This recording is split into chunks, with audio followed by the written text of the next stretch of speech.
Nagdergasa na nga yan.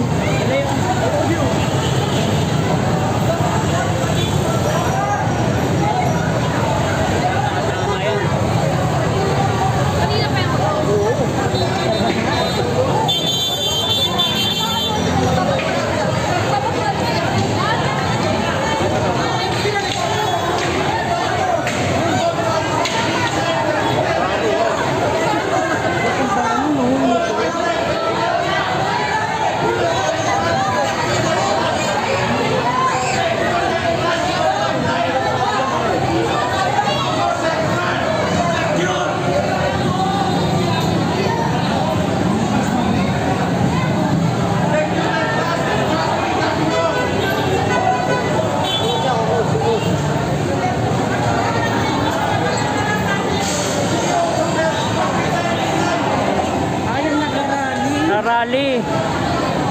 Nasama nga kami sa Tergas doon sa Menjola. Papasukin kasi nila yung Menjola, yung ano, Malacanang.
Grabe, ang gulo na ng Pilipinas.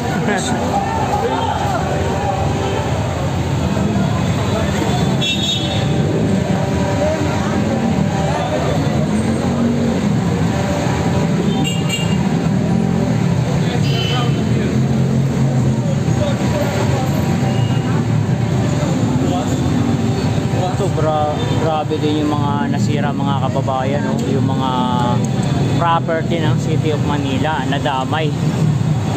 So pati kami mga kababayan nadamay rin sa Tergas. Kami ay nag-cover lamang. Pati mga media nadamay sa Tergas kanina.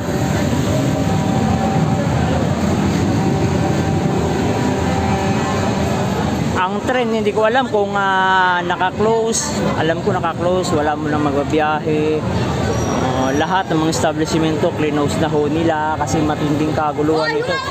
Talagang ginaya nila mga kababayan yung nangyari sa Nepal.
Pati yung LRT, yung gate sinarado na ho nila, wala na makakapasok.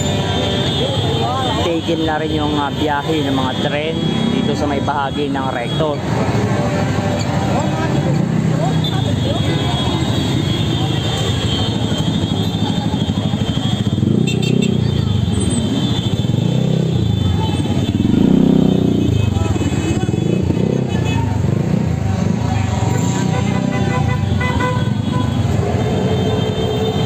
Grabe.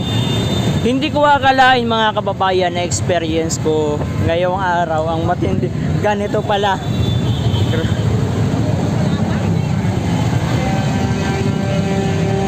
So ang Malacanang ngayon ay naka-lockdown na po. Dahil sa mga nangyayaring kaguluhan. Oh, nagpapatuhan, tuloy-tuloy yung kanilang patuhan dito mga kababayan. Pati dito sa bahagi ng Recto. Ngayon oh, nagliliparan yung mga bato. Yung ating mga kababayan naman na mga inosente, yun, nadadamay.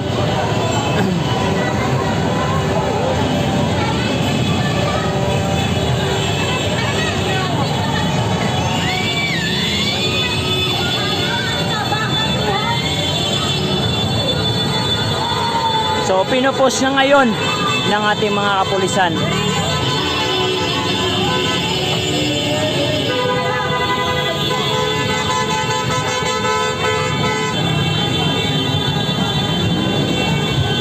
Dito nga.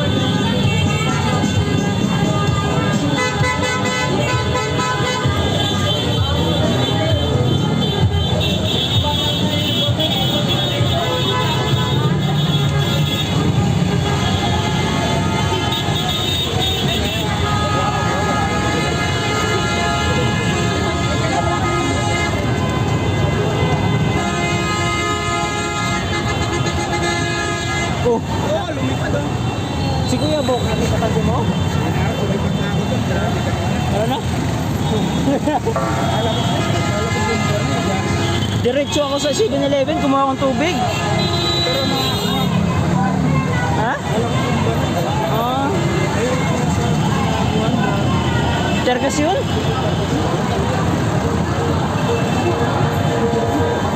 Libasan tayo. Nagmarcha na.